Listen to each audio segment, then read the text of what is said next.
Hi, we're a Marvel. And I'm the Joker. Ooh, too good for the DC title, are we, Mr. How much to remove a forehead tattoo and I'll pay extra to skip the line ahead of Pete Davidson? Better than being not good enough, Mr. In association with Marvel, because Kevin Feige is legally obligated to not nuke their Sony contract from orbit. Oh, we're sorry. Which Joker are we talking to right now? The one that sends used condoms and dead rats because acting? Or the one who's giving us a Joker origin movie because what could go wrong with that? Yippee! That depends on which Venom you are. The one played by Topher Grace in what is now the second worst Spider-Man movie, or the one played by Tom Hardy because he loved his son so much that he sold his dignity to Sony to sit in a lobster tank and fight non-Spider-Men for 2 hours. Sorry, did you say Spider-Man's not in our movie? Because we couldn't hear you over the 200 million we've made so far. Though I'm sure that's hard for you to understand since Warner Brothers' strategy is to put you in every movie. Heck, they're probably hoping people think you're in the new Fantastic Beasts movie instead of Johnny Depp.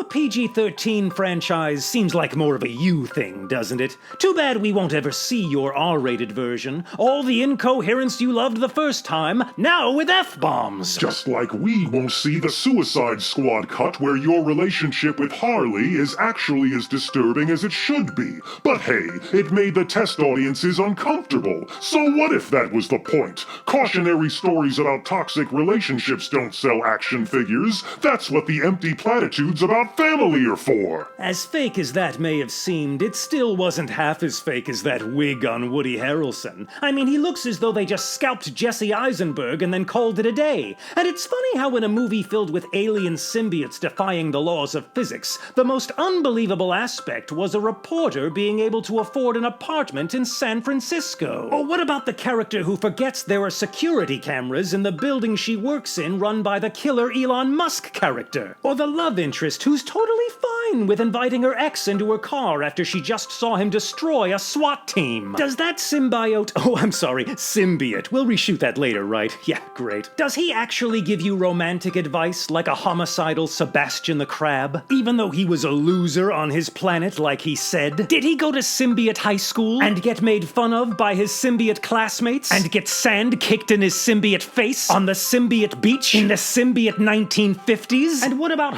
That's an awful lot of rational thought for an insane person. Oh, don't mind me, Brock. I actually think you had the best superhero movie of the year. As long as that year is 1997. Right on time, Lexi. So glad we have your attention. Now that that whole farce is out of the way, Lexi and I have some news. Indeed. It seems as though the heroes have decided to stop comparing notes, which means us villains are the only game in town. And there is gonna be foreshadowing.